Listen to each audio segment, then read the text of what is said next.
Hello and welcome to the 10th month of the year in the Julian and Gregorian calendars. I'm Eloise Scoble and this is Trendz Travel. Join me as we take you on a little journey from the comfort of your couch. We start off the adventure with a day well spent in Maropeng. Come on and join me.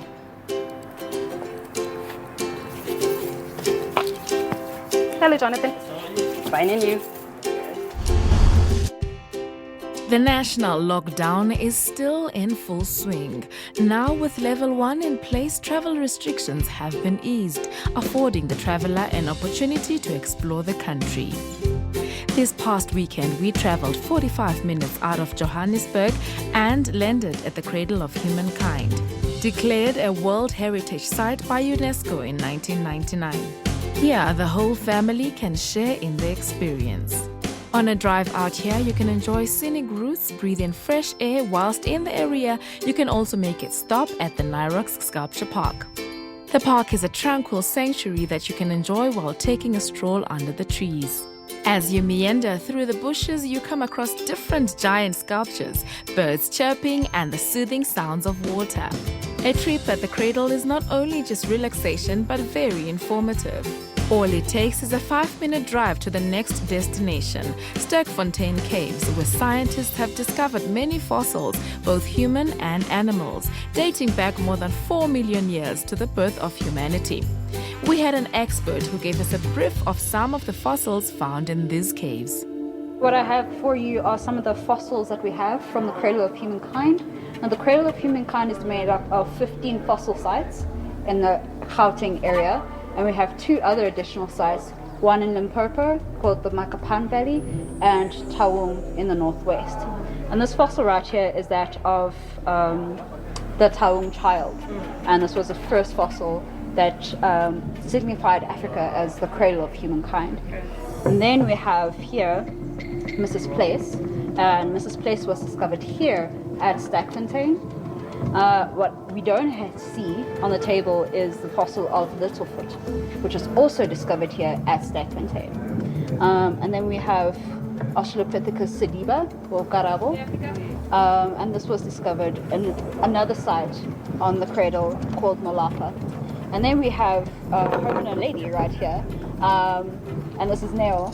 And again, this is from the cradle at a different site called Risenstaff. We work every day, every week, discovering new fossils that will help piece together our journey to being human. They're called hominids. So we know that they're part of our ancestral lineage. And of course that lineage isn't quite fully understood just yet. But with these hominid fossils, we are able to piece together a better story and a better understanding of our humanity. A day in the cradle doesn't have to be a one-day trip. There's lots of accommodation in and around the area. An excursion inside the caves is enough to get you tired for the day, so you can sleep at the hotel right here. Continuing with the relaxation mode, there's lots of picnic sites in the area, which makes it easy to control the number for COVID regulations. But we can still sit outdoors, enjoy the sun, and listen to music. The tourism department has always focused on the coastline and inner city travel. This year, however, the focus is on rural tourism. Part of our recovery is actually starting off with domestic, which we've done, then ultimately get to international, because we do need that forex coming in as well.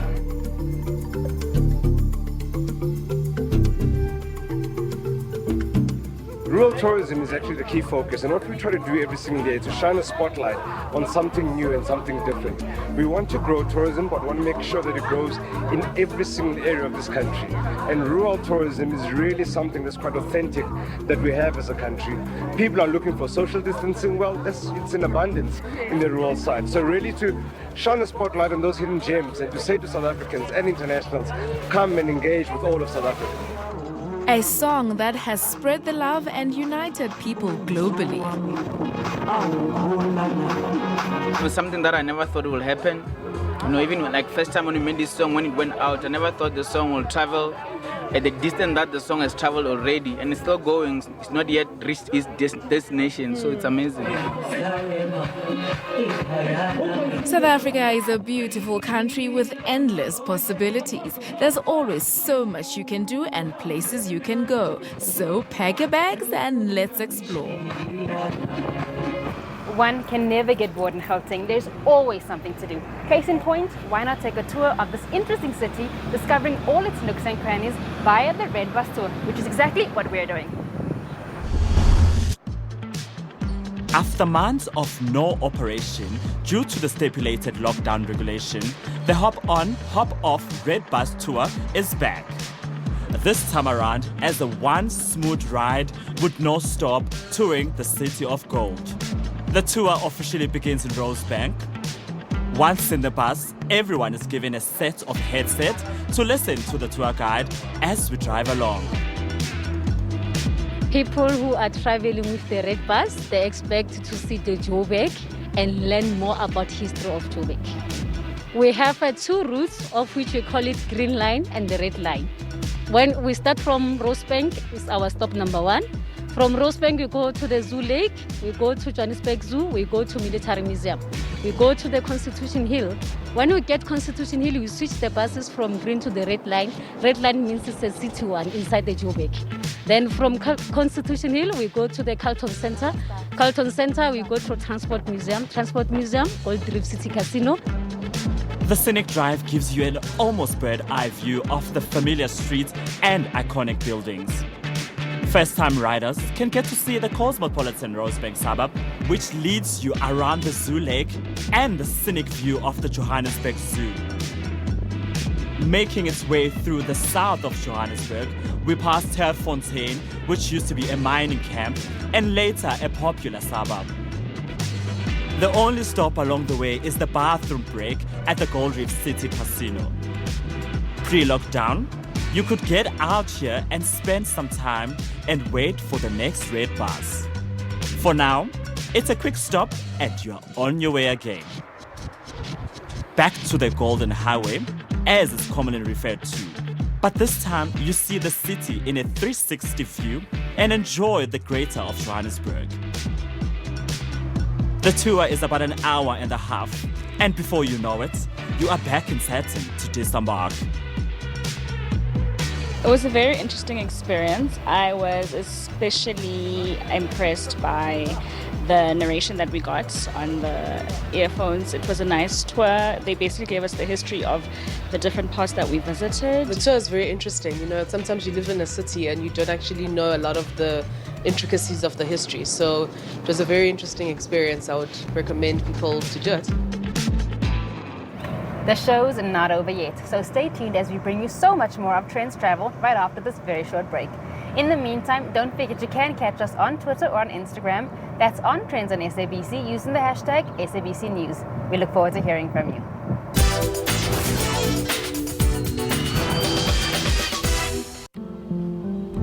I can't believe it! My parents bought me an iPad! Protect the things that make your life special. Buy your insurance policy online and get one premium back after 3 months. My way. Live your way. In this tough COVID-19 times, the nation looking to government for solutions.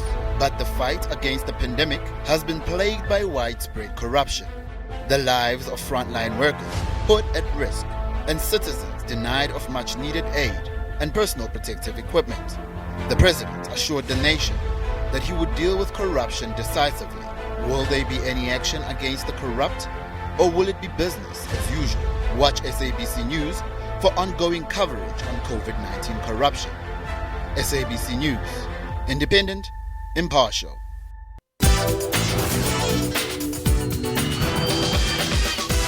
The Inanda Dam, located on the Mgeni River in KZN, was established in 1989 for industrial and domestic purposes. It also has quite a bit of leisure, tourism, adventure and history in it, as Puleng discovers.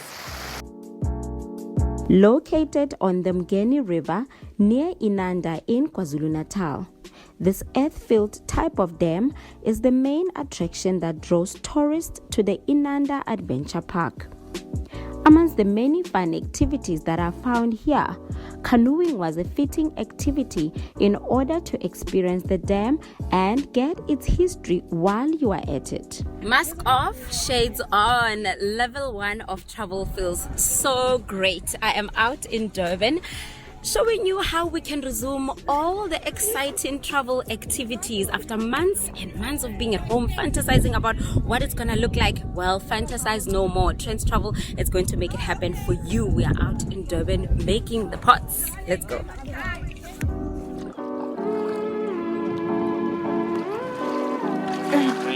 I'm happy, I'm good. It was amazing. It was absolutely amazing. A bit nerve-wracking, but what an experience. Absolutely amazing. I loved it. The dam has become a centerpiece of the town, with its residents frequenting here for a variety of activities. We say KZN is the playground of South Africa. The locals can do a lot. I mean, you're just 20 minutes away from the beach. You can literally travel to the beach. At the same time, you're able to come here and enjoy a lot of tranquility, experience the fauna. There's birding here as well that happens. There's a lot of species that you can find. You can also do the other activities is the fishing as well. So you do find minimal amounts of fishes that also reside within the dam. And of course, there's no way you can go canoeing without your stick. I haven't done this in a very long time. I'm very, very excited to do it. The weather is saying yes. My guide is saying hell yes. So, Sanele, are we ready to go? Yep, this is your life jacket. Okay, let's start with that first.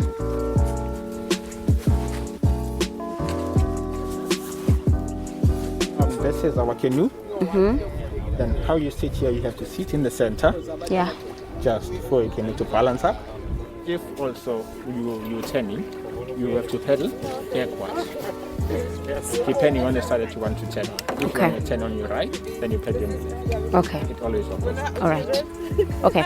I got it. I got my crash course. If I want to go right, I pedal left. If I want to go left, I pedal right. Yeah, I'll leave the canoeing to my guide. But either way, the boat is not going to sink. It's not the Titanic. So today, there's so much history that I'm going to be learning here about the dam at the Inanda Adventure Club. It started in the sudden tears of people losing their homes were in 1985 when the floods of 1987 came. Because the dam wall was built early 1985, preparing for the rain that took place in 1987. A lot of homes were flooded, were washed out.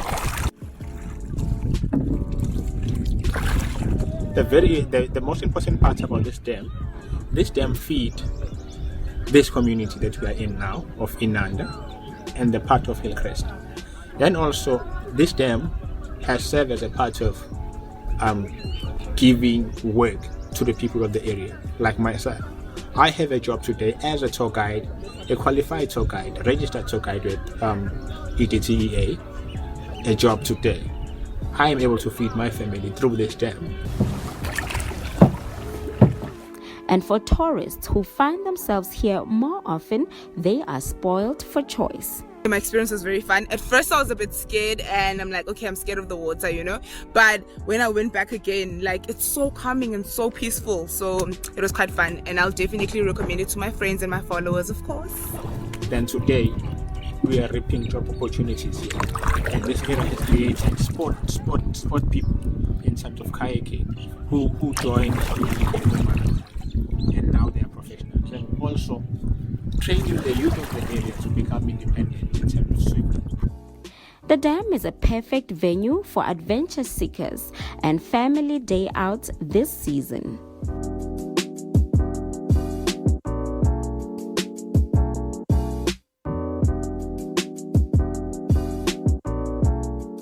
We love to travel, whether that be locally, provincially, internationally, or even back in time. Join us at the Wits Origin Centre in Brompton in Johannesburg as we go back, way back into time. The Origins Museum tells the story of human origins first, and then it introduces us to the first inhabitants, or rather the oldest living humans in the world that we tell the story about, which are the San people of South Africa. When you enter the museum, the first thing you see would be the world map made out of wire, and the name of the artist is Mr. Walter Altman. Now, the world art has Africa in the center, which means we use the Africa-centric approach to tell the story of the human origins. So on the art, you would see a copper wire running from the south right up to the north, to southeast of Asia, that means across the Arabian landscape, and then back into what we call Europe today, and then across to the Americas north and south. From the entrance portal, we are taken into our first room that houses dozens of rocks. To the untrained eye, these are only stones, but they bear greater significance as tools. Spearheads that are broken into blades, arrowheads and halved arrowheads. So all of these actually show that the people that stayed at Blombos or around the Cape at the time were very much sophisticated and understood what we call technology today.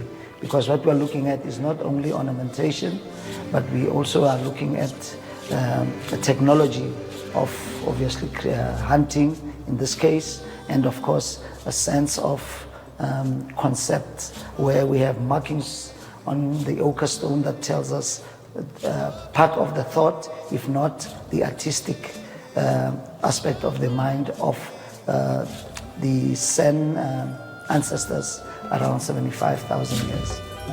But it was time to carry on with our tour.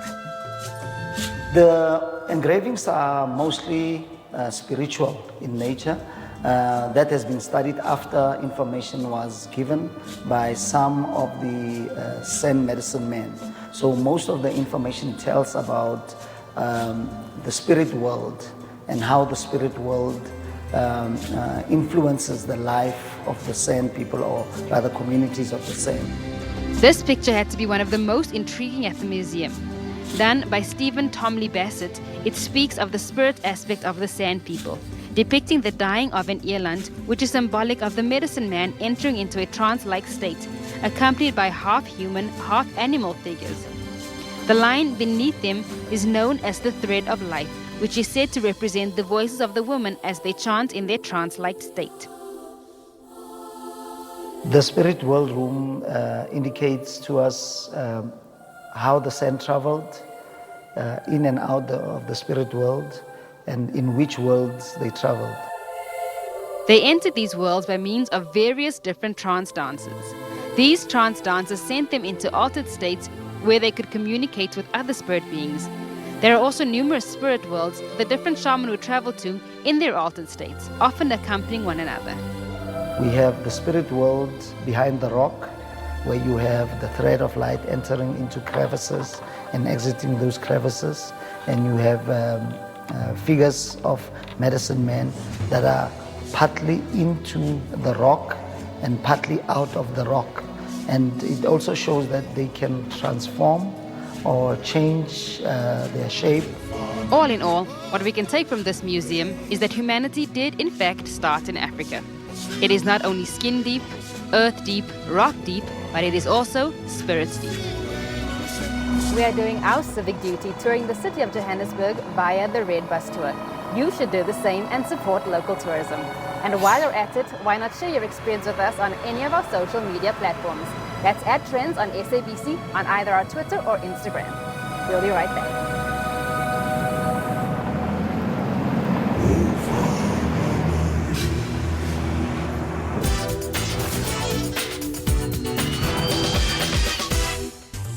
We live in a new high-tech environment.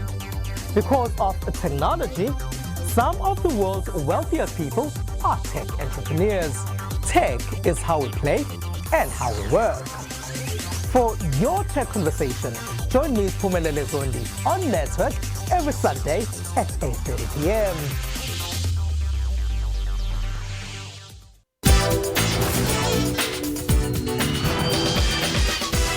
Have you ever thought of all that goes into the making of a film, from writing the script to shooting it to editing it and everything in between? Takes a couple of months, right? Well, not necessarily. Cue the 48-hour film project, which is a wild and sleepless weekend in which a team has to do all of that in the span of 48 hours, producing a short film. Let's take a look. We're at the Mall of Africa, a cinema. We are here for the 48-hour film project. They are playing the films that we have produced within the space of 48 hours. So I am one of the people who participated in the competition. The 48-hour film project is a weekend of filmmaking. So what happens is filmmakers don't know what they're going to do. They enter a team, it's an international competition, and they enter a team, they register. On Friday, they come to kickoff. This year we actually had it virtual. And they get told on the Friday, this is the genre you're going to film. Holiday film or animal film? So whether it's comedy, action, horror, sci-fi, politics. And on that Friday, they also get told the character name, the character line, or the line that must be said, and then the prop that must be used. And also the character profession. On Friday around 6:30, every one of the teams get exactly the same, we call it the elements, and they go make a movie. 48 hours later, they deliver that movie, and what you see here today at the big screen is the essence of the fruits of making that film. On Friday, we got our genres and our prop and our line of dialogue, and only then can we start writing a script, putting a crew together. There's no pre-planning, basically. You get told on Friday, you finish it, and you deliver on Sunday. The preparation week really was just a roller coaster. From the day when I sent my teammates the message to say, hey guys, let's enter. The first question was, let's look for location just in case. Let's look for actors just in case. So everything you sort of plan just in case. So essentially all you plan is your logistics and how you're gonna assemble your team and all of that. So that whole week that we had was very, very important. Planning for it, you need to be mentally sound, you need to be focused, you need to sort of put away everything that you're gonna do for that week and focus on this project. And it's a really great test to filmmakers and creatives out there.